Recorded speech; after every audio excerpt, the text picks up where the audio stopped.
काशीपुर में तहसील परिसर में कृषि कानूनों के खिलाफ किसानों का प्रदर्शन। कृषि कानून वापस लेने की कर रहे मांग।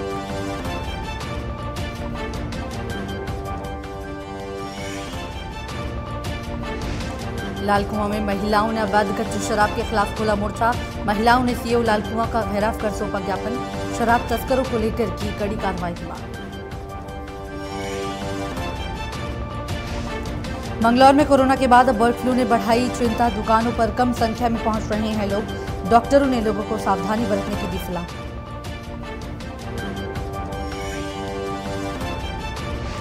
रामनगर में पीएम मोदी के ऐलान के बाद ट्रायल अभियान हुआ शुरू। कोरोना वैक्सीन को लेकर हो रहा ड्राई रन। चयनित स्थानों पर 25 लोगों का ट्रायल। रुड़की में कोविड वैक्सीनेशन का पूर्वाभ्यास हुआ संपन्न। ड्राई रन में गाइडलाइंस का किया गया पालन। पहले चरण में स्वास्थ्य कर्मियों को लगाया गया टीका।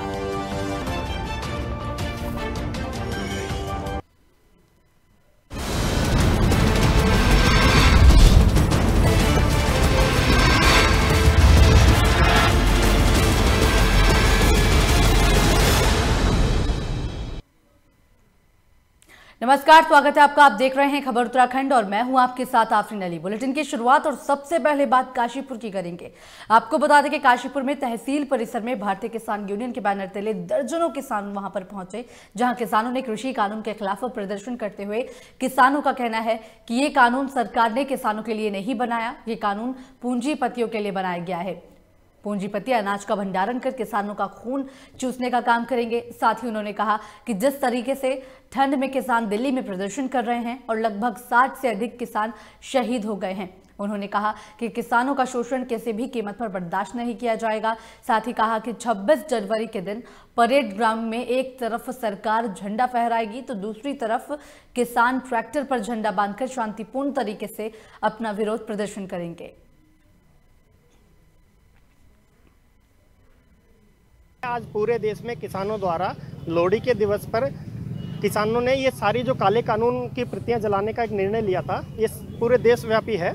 और जो सरकार ने ज़बरदस्ती काले कानून किसानों के लिए बनाए हैं, नाम किसानों का है पर है उद्योगपतियों के लिए, ये किसानों को मंजूर नहीं है। और उसी के विरोध स्वरूप हमने आज ये तहसील में काले कानूनों की प्रतियां जलाई हैं। आज सारे देश के किसानों का एक ही मुद्दा है, जो सरकार ने किसानों का नाम लेकर, किसानों के हित में कानून बनाए, ये नाम लेकर ये उद्योगपतियों के लिए कानून बनाए। सारा आज देश का हर किसान का बच्चा समझ गया है कि ये किसके हित में है, किसके अहित में है। और सरकार जो है इसके ऊपर एक तानाशाही रवैया अपना रही है कि उनको वापस नहीं ले रही है। और इसमें 60 लोग शहीद हो चुके और सारे ठंड में लोग बैठे हुए हैं हमारे किसान भाई। उसको देख के हर यहाँ का बच्चा सब आंदोलित है। जो यहाँ है हर गाँव में पंचायत लगाकर सब किसानों को संबोधित करें कि सबकी समझ में आ जाए कि ये किसानों के विरोध में है। सब उठ खड़े हों। एक बार को सारे उठ खड़े हुए तो कोई ताकत नहीं है, कितने मोदी आ जाएं, ये कानून लागू।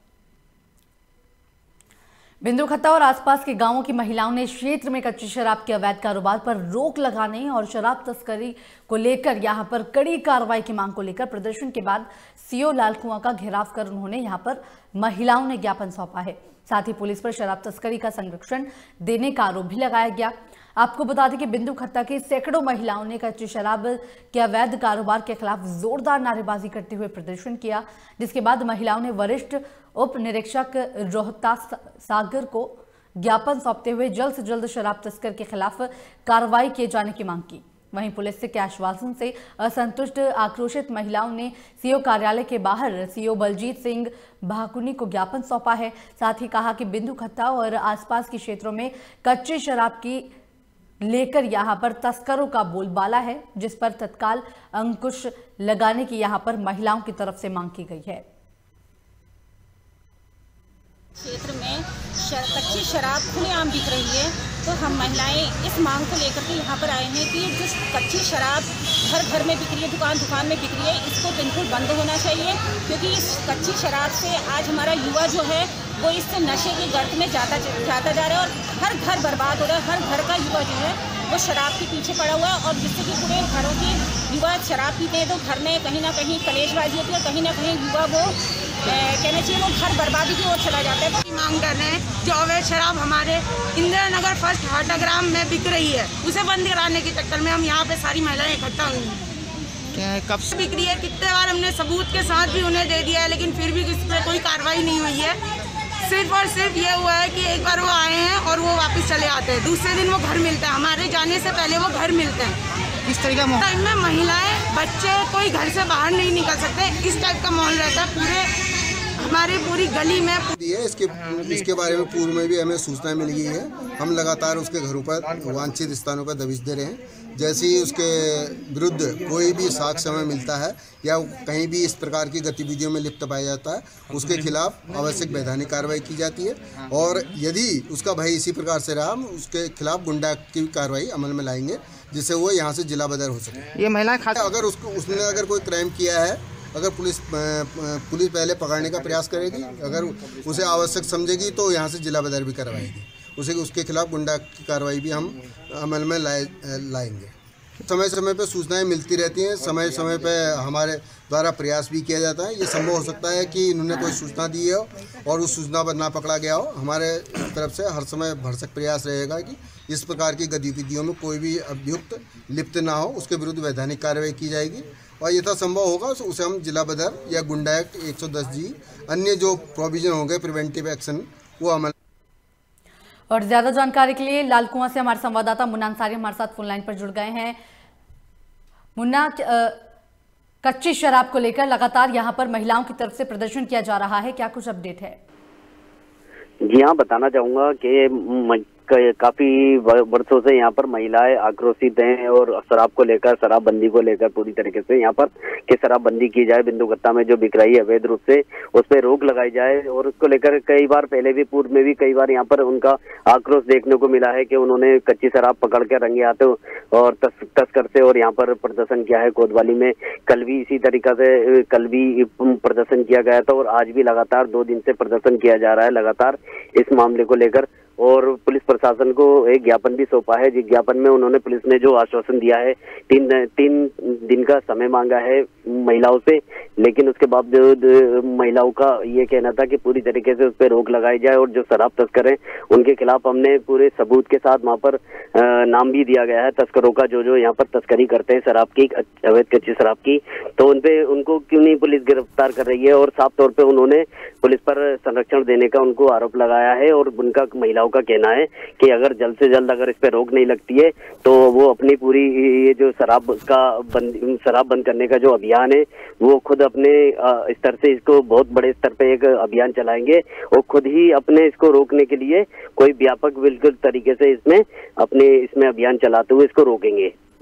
जी मुन्ना, ये जो शराब तस्कर हैं इसको लेकर पुलिस की अभी तक जांच पड़ताल क्या शुरू हुई है और अगर हुई है तो कहां तक पहुंच पाई है? अभी तक किसी को अभी तक गिरफ्तार किया गया इस मामले में? क्योंकि लगातार कच्ची शराब पीने से, जहरीली शराब पीने से लोगों की मौत हो रही है। जी हाँ, बताना चाहूंगा हमारी पुलिस प्रशासन के अधिकारियों से बात हुई, उनका कहना है कि इसमें लगातार जो शराब तस्कर है जो क्षेत्रों में बेचता है, आसपास के क्षेत्रों में जो शराब तस्करी करता है उसके खिलाफ पूर्व में भी शिकायतें आई हैं और कई बार पुलिस ने उसके खिलाफ कार्रवाई करने के लिए कई बार उसको दबिश दी है, लेकिन वो हर बार बचकर निकल जाता है। तो इस बार जो है पुलिस प्रशासन जो है पूरी तरीके से अलर्ट है, तो उसने पूरी तरीके से इसको गिरफ्तार करने के लिए कई जगह टीमें गठित कर ली हैं और कई बार दबिश भी दी गई है रात में और दिन में भी लगातार कई जगह कॉम्बिंग की गई है, लेकिन वो नहीं मिल पा रहा है शराब जो तस्कर है। तो उसको पुलिस का कहना है कि बहुत जल्द से जल्द उसको गिरफ्तार कर लिया जाएगा और जिसके बाद ही महिला यहाँ से शांत होने के बाद यहाँ से उन्होंने अपना प्रदर्शन खत्म किया था। जी चलिए, बहुत बहुत शुक्रिया मुन्ना तमाम जानकारी के लिए।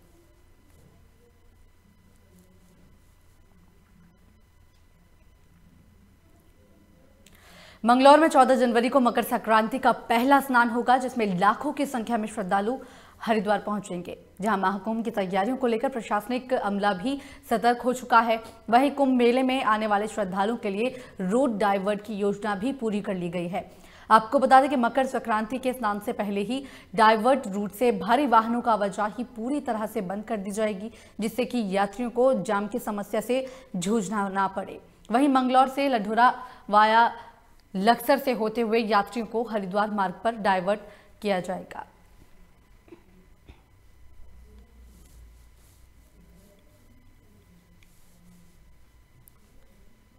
महाशिवरात्रि का जो स्नान है ये 14 तारीख का, इसको देखते हुए हमने जो ट्रैफिक का जो हमारा डाइवर्जन रूट प्लान था, इसका निरीक्षण हमने किया कि अगर 14 तारीख को रश होता है तो हम कहाँ से कहाँ को ट्रैफिक डाइवर्ट करेंगे। तो हमने ये सोचा है कि जैसे जो सहारनपुर या मुजफ्फरनगर से आने वाला ट्रैफिक है उसको नहर पटरी पे ना जाके उसको इधर मंगलौर तिराहे की तरफ, मंगलौर बस अड्डे की तरफ लाया जाएगा। उसके बाद उसको जो है आगे रुड़की की तरफ ना जाके उसको आगे लंढौरा की तरफ हम उसको डाइवर्ट करेंगे। तो लंढौरा से होते हुए लक्सर, फिर बैरागी कैंप और उधर से डाइवर्ट होकर आएगा ताकि बीच में हमारा रश ना हो ज़्यादा। यही है। और थोड़ा जो बड़े वाहन हैं उनसे मेरी अपील ये है, जैसे जो हमारे गन्ना ट्रॉली वाले होते हैं या जो हमारे ट्रक होते हैं, वो कल रात से ना चलें, क्योंकि फिर हमें भी मजबूरी में उनको रोकना पड़ेगा, उनको थोड़ा सा प्रॉब्लम फेस। और ज्यादा जानकारी के लिए मंगलौर से हमारे संवाददाता राहुल हमारे साथ फोन लाइन पर जुड़ गए हैं। राहुल, मकर संक्रांति के मौके पर अब पहला स्नान होगा, तो ऐसे में प्रशासन की तरफ से किस तरह से तैयारियां की गई हैं? देखिए आफरीन, मैं आपको बताना चाहूंगा कि जो 14 जनवरी को मकर संक्रांति का स्नान हरिद्वार में होगा, इसको लेकर काफी श्रद्धालुओं के आने की जो है आशंका जो है प्रशासन ने जुटाई है। इसी को तहत सुरक्षा की दृष्टि से ताकि जो लोकल के रास्ते हैं और जो राष्ट्रीय राजमार्ग उस पर जाम न लगे, उस दृष्टि से जो पुलिस है उन्होंने रूट भी डाइवर्ट किया है, जिससे कि यात्रियों को कोई भी दिक्कत का सामना ना करना पड़े। जी राहुल, क्योंकि लाखों की संख्या में यहाँ पर श्रद्धालु पहुंचेंगे, तो ऐसे में कोरोना को लेकर भी, कोरोना की गाइडलाइंस को लेकर भी, सुरक्षा व्यवस्था को लेकर किस तरह से इंतजाम किए गए हैं? जी देखिए, लगातार जो हरिद्वार पुलिस है, हरिद्वार पुलिस के द्वारा जो है कोरोना को लेकर भी जागरूकता अभियान चलाया जा रहा है और जगह जगह पर बोर्ड और फ्लैक्स लगाकर लोगों को जागरूक किया जा रहा है कि सोशल डिस्टेंसिंग का पालन करते हुए ही अपने त्योहार को मनाएं। मकर संक्रांति पे पुलिस ने जो है लाखों श्रद्धालु आने का जो अनुमान लगाया हुआ है, उसको लेकर लगातार जो है कोरोना की गाइडलाइन का भी पालन कराने के लिए जो है तैयारी पे लगा हुआ है, प्रशासन लगा हुआ है। जी चलिए, बहुत बहुत शुक्रिया राहुल तमाम जानकारी के लिए।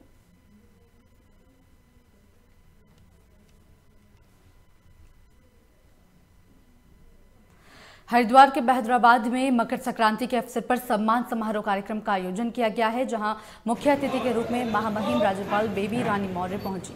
महामहिम राज्यपाल ने दीप प्रज्वलित कर कार्यक्रम का शुभारंभ किया, जहां पर वात्सल्य वाटिका पहुंचने पर राज्यपाल ने भागीरथी सरस्वती विद्या मंदिर स्कूल का भी शिलान्यास किया है। कार्यक्रम में महामंडलेश्वर स्वामी हरि चेतनानंद महाराज, कैबिनेट मंत्री मदन कौशिक और डॉक्टर चिन्मय पांडे ने शिरकत की।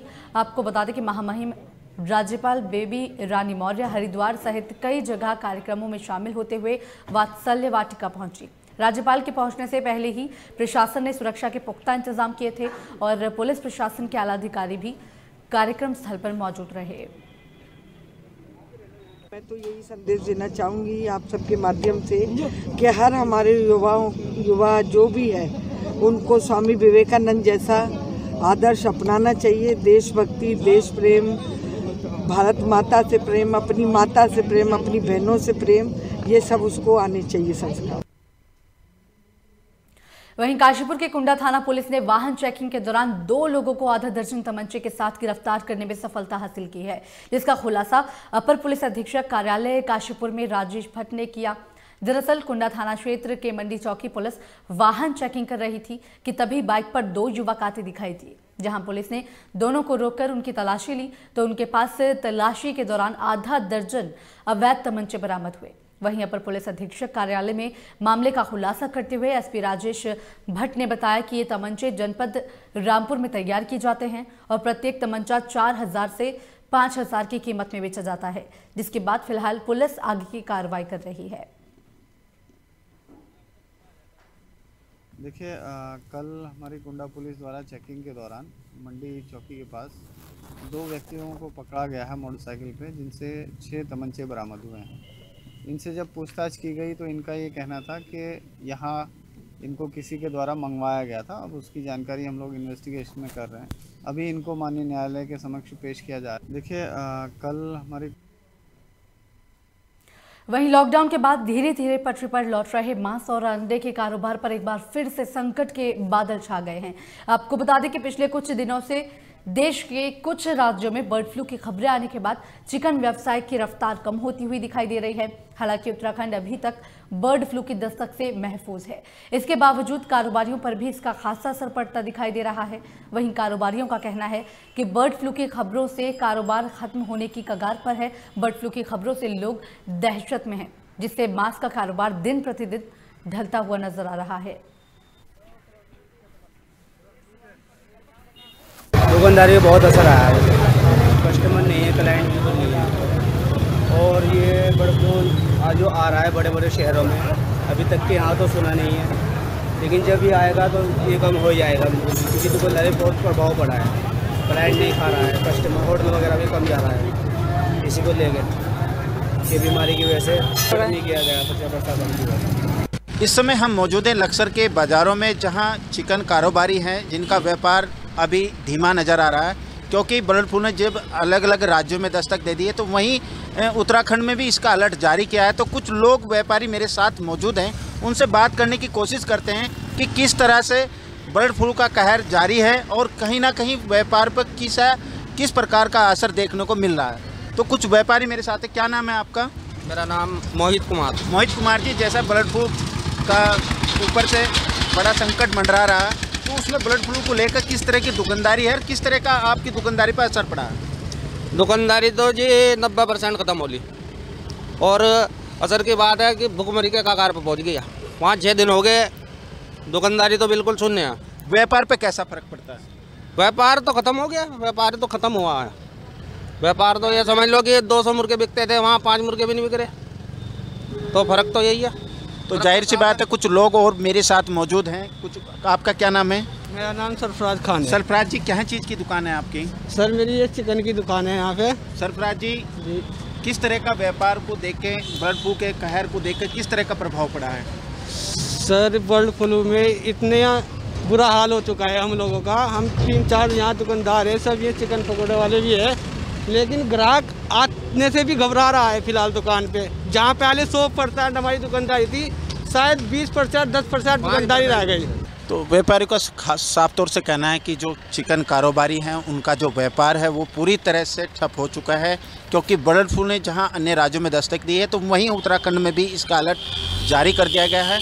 मैं लक्सर से गोविंद चौधरी, लोकमंच। लक्सर में गन्ने से लदे ओवरलोड वाहनों के कारण लगने वाले जाम से क्षेत्रवासियों को परेशानियों का सामना करना पड़ रहा है। वहीं प्रशासन को जाम खुलवाने में काफी मशक्कत करनी पड़ रही है। हरिद्वार में 14 जनवरी के मकर संक्रांति स्नान को लेकर अब इसी तरीके से जाम की स्थिति बनी रही तो प्रशासन के लिए एक बड़ी चुनौती खड़ी हो सकती है। दरअसल लक्सर में 2 दिन से लग रहे भारी भरकम जाम से लोगों को परेशानी का सामना करना पड़ रहा है। तो वहीं प्रशासन लक्सर रुड़की रोड को कुंभ के स्नान को लेकर डाइवर्ट कर सकता है। हालांकि लक्सर रोड की मार्ग की हालत खस्ता है, लेकिन जहां कुंभ की तैयारियों को लेकर प्रशासन सख्त है तो वहीं प्रशासन के लिए जाम और श्रद्धालुओं के आवागमन पर मुस्तैदी दिखानी होगी। 2 दिन से लगातार लक्सर में भारी भरकम ओवरलोड गन्ने के वाहन से जहां लक्सर वासियों को जूझना पड़ रहा है, तो वहीं आने वाली 14 तारीख के मकर संक्रांति के कुंभ के स्नान को लेकर भी प्रशासन इसी रोड को डाइवर्ट कर सकता है। यहीं से हरियाणा, पंजाब, दिल्ली तक के रोड जो डाइवर्ट हो सकता है। बहरहाल देखना होगा प्रशासन इस ओवरलोड वाहन पर और इस जाम को कब तक खुलवाने में सक्षम साबित होता है और कब इसके ऊपर लगाम लग पा सकती है। देखना होगा कि प्रशासन की तरफ से आने वाले कुंभ के स्नान के लिए क्या खासी तैयारी रहेगी। लक्सर से लोकमंच के लिए गोविंद चौधरी। मंगलौर में फिर स्लॉटर हाउस का निर्माण होने पर बीजेपी विधायक ने कड़ी नाराजगी जताई है। उन्होंने कहा कि देवभूमि में स्लॉटर हाउस न बनने का प्रदेश कैबिनेट मार्च में ही फैसला ले चुकी है, इसके बावजूद अधिकारी से दबाए बैठे हैं। उन्होंने स्लॉटर हाउस निर्माण में HRDA की भूमिका पर भी कई सवाल उठाए। आपको बता दें कि स्लॉटर हाउस निर्माण का मुद्दा तीसरी बार गरमा रहा है। पहले बीजेपी विधायक संजय गुप्ता 2 बार इस मामले को उठा चुके हैं, जिसके बाद सरकार को निर्माण बंद कराना पड़ रहा था। इसके बाद विधायक ने मुख्य सचिव ओम प्रकाश और जिलाधिकारी सी रविशंकर से फोन पर वार्ता की और चेतावनी दी कि प्रशासन ने तत्काल निर्माण नहीं रुकवाया तो वह लक्सर से अपने 5000 समर्थकों को लेकर मंगलौर के लिए पैदल कूच करेंगे।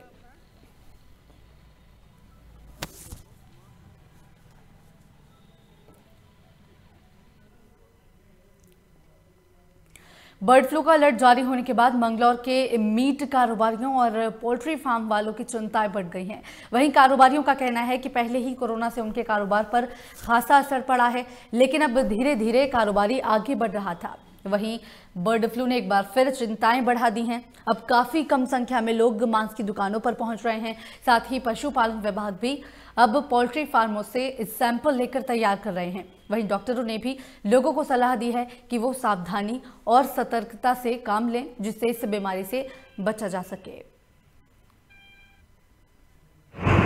ये जो है ये लोगों की अफवाह है खाली पीली।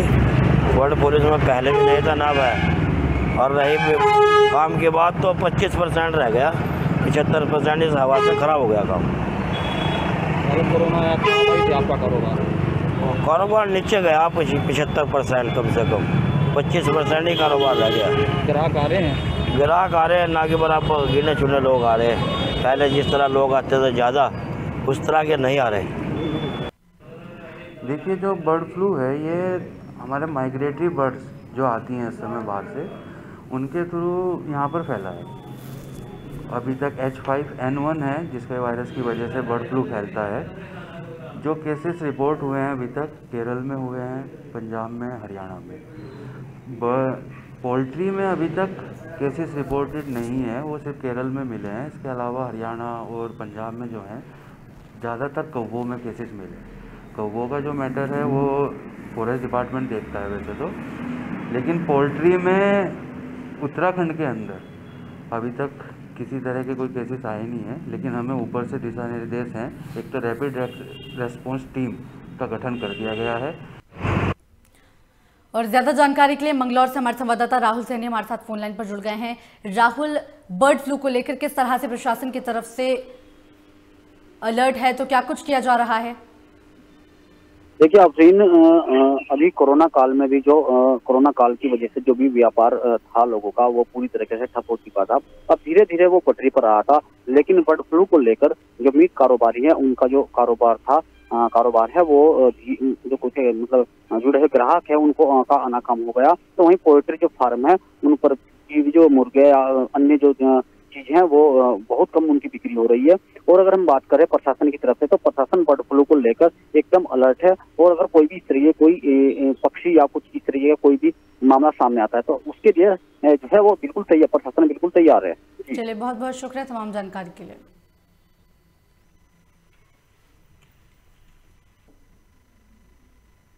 अयोध्या में श्री राम मंदिर निर्माण को लेकर देश भर में निधि समर्पण अभियान के चलते मंगलौर में निधि समर्पण अभियान के प्रति लोगों को जागरूक करने के लिए हिंदू संगठनों ने मंगलौर कस्बे साहित्य ग्रामीण क्षेत्रों में जय श्री राम के नारे लगाते हुए बाइक रैली निकाली है। जहां हिंदू संगठन के कार्यकर्ता मंगलौर के कपूर पेट्रोल पंप पर एकत्रित हुए, वहीं हिंदू संगठनों के कार्यकर्ताओं ने जय श्री राम के नारों के बाद बाइक रैली का शुभारंभ किया। वहीं हिंदू संगठनों के कार्यकर्ताओं ने बताया कि श्री राम मंदिर के निर्माण के लिए 15 जनवरी से शुरू होने वाले निधि समर्पण अभियान के प्रति लोगों को जागरूक करने के लिए बाइक रैली का आयोजन किया गया है, जिसके चलते लोग घर घर जाकर सहयोग निधि लेंगे और भगवान श्री राम का चित्र देंगे।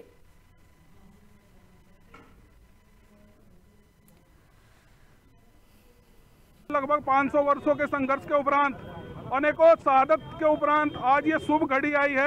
अयोध्या जी में भव्य श्री राम मंदिर का निर्माण होने जा रहा है। उसके लिए एक निधि समर्पण अभियान, जन जागरण बाइक रैली अपने नारसन खंड के अंतर्गत निकाली जा रही है। उसी निमित्त सब हम यहाँ इकट्ठा हुए और अपने गांव में, विभिन्न गांव में जन जागरण करते हुए ये यात्रा निकलेगी। श्री राम मंदिर तीर्थ निधि क्षेत्र अभियान समिति के अंतर्गत ये हो रहा है। अपने उसमें विचार परिवार के संघ विचार परिवार के समस्त संगठन, विश्व हिंदू परिषद, बजरंग दल, भारतीय जनता पार्टी, ABVP, विद्या भारती, समस्त कार्यकर्ता और समस्त हिंदूजन उत्साह के। वहीं रामनगर में शहर और ग्रामीण क्षेत्रों में 4 स्थानों पर कोरोना वैक्सीन को लेकर ट्रायल कार्यक्रम का आयोजन किया गया है। वहीं national health program manager Shailabh Kumar Chaubey ने बताया कि प्रधानमंत्री के ऐलान के बाद ये ट्रायल अभियान शुरू किया गया है। शहर में संयुक्त चिकित्सालय और एक निजी चिकित्सालय के अलावा ग्राम परीमदारा और कानिया में अभियान किया जाएगा। उन्होंने बताया कि पहले चरण में सभी चयनित स्थानों पर 25 लोगों का ट्रायल किया जाएगा। ये ट्रायल दोपहर 2 बजे तक किया जाएगा। उन्होंने बताया कि ट्रायल का मुख्य मकसद ये है कि 16 जनवरी से टीकाकरण में लगे स्वास्थ्य कर्मियों को किसी भी प्रकार की कोई असुविधा न हो और अगर किसी प्रकार की कोई दिक्कत आती है तो कुछ परेशानी को ट्रायल के माध्यम से दूर किया जा सके, जिससे कि टीकाकरण के दौरान कोई भी परेशानी ना हो। वहीं टीकाकरण के ट्रायल के चलते टीकाकरण की जानकारी भी उपलब्ध करवाई गई जाएगा। वैक्सीनेशन देने के बाद हम उनको ऑब्जर्वेशन रूम में बैठाएंगे आधे घंटे के लिए। फिर हमारे जो डॉक्टर हैं वो देखते रहेंगे आधे घंटे के अंदर कोई उनको घबराहट या कोई भी परेशानियाँ तो नहीं हो रही है। अगर परेशानियाँ होती है तो हमने एक इमरजेंसी रूम बना रखी है, वहाँ पे उनको एडमिट करेंगे, वहाँ उनका इलाज करेंगे। अगर वहाँ से हमसे कंट्रोल नहीं होता तो फिर हम अपना इमरजेंसी जो हमारा अस्पताल की इमरजेंसी है वहाँ पे एडमिट करेंगे। ठीक है, अगर सारी चीज़ नॉर्मल रहती है तो आधे घंटे ऑब्जर्वेशन करने के बाद उनको हम एग्जिट रूम, जो हमारे एंट्री रूम से अलग एग्जिट रूम दरवाजा बना हुआ है, उससे हम उनको बाहर मतलब घर जाने के लिए उनको मूव करेंगे। ये कौन सी तारीख को स्टार्ट किया जाएगा और लगभग कितने लोगों को लगाया जाएगा ये वैक्सीन? ये तो अभी जैसे सरकार के हिसाब के अनुसार चले तो 16 से स्टार्ट हो जाएगी वैक्सीनेशन ऑल ओवर इंडिया में। और हमें सबसे पहले अपने स्टाफों को वैक्सीनेशन करनी है, जो अप्रॉक्स 200 हैं। उनको स्टाफ को वैक्सीनेशन करने के बाद फिर गवर्नमेंट का जो जैसे आदेश आता है कि अब के बाद हम बाहर लोगों को कैसे करेंगे, आम पब्लिक को कैसे करेंगे, उसके हिसाब से हम चलेंगे। भगवानपुर में 2 दिवसीय कोविड वैक्सीनेशन का पूर्वाभ्यास सफलतापूर्वक संपन्न हुआ है। चिकित्सा अधिकारी डॉक्टर विक्रांत सिरोही ने बताया है कि भगवानपुर सामुदायिक स्वास्थ्य केंद्र में कोविड वैक्सीनेशन का 2 दिवसीय ट्रायल सफलतापूर्वक संपन्न किया गया, जिसमें पहले चरण में स्वास्थ्य कर्मचारियों का टीकाकरण किया गया। वहीं भगवानपुर उप जिलाधिकारी संतोष कुमार पांडे ने बताया कि भगवानपुर को एक जोन में बांटा गया है और कुल CHC भगवानपुर और 6 PHC सहित 7 सेंटर बनाए गए हैं, जिसमें सभी प्रोटोकॉल और व्यवस्था पर विस्तार से ध्यान दिया गया है। साथ ही वैक्सीनेशन के समय लोगों की बैठने की सुविधा से लेकर टीकाकरण के बाद किसी भी प्रकार के रिएक्शन होने पर तुरंत व्यवस्था सुनिश्चित करने पर विशेष ध्यान दिया गया है।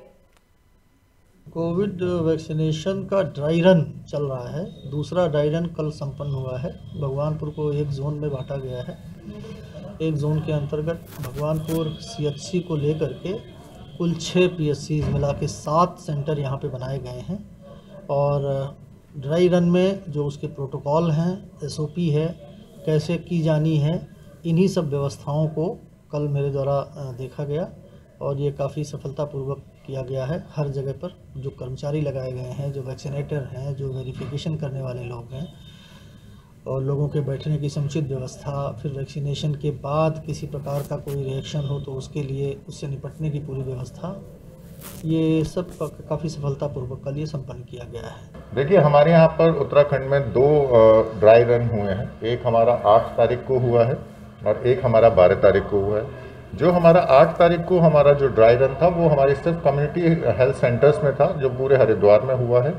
लेकिन जो 12 तारीख को हमारा ड्राई रन हुआ उसमें सारी इंक्लूडिंग PHCs भी हमारी कवर थी, जिसमें हर जगह पे 25-25 बेनिफिशियरी ब्लॉक भगवानपुर में थे, जहां समस्त लोगों का ड्राई रन का पूरा सफलतापूर्वक परीक्षण किया गया। और उत्तराखंड में अध्यापक पात्रता परीक्षा के लिए परीक्षा कार्यक्रम शासन ने जारी कर दिया है। मार्च 2021 के अंतिम सप्ताह में परीक्षा होगी। प्रदेश के 29 केंद्रों में ये परीक्षा आयोजित की जाएगी। इसके लिए आवेदन प्रक्रिया शुरू करने की तैयारी इन दिनों चल रही है। प्राथमिक और उच्च प्राथमिक विद्यालयों में शिक्षक बनने के लिए TET को अनिवार्य कर दिया गया है। प्राथमिक स्कूलों के लिए TET प्रथम और उच्च प्राथमिक के लिए TET द्वितीय पास करनी होगी। अपर सचिव नवीन चंद्र पाठक ने बताया कि कोविड की वजह से 2020 में परीक्षा नहीं हो पाई। ऐसे में शासन की ओर से अब आदेश जारी किया गया है, जिसमें TET परीक्षा का कार्यक्रम जारी किया गया है। परीक्षा मार्च के अंतिम सप्ताह में आयोजित होगी। TET 2020 की जो होनी है उसके लिए प्रारंभिक तैयारियां चल रही हैं।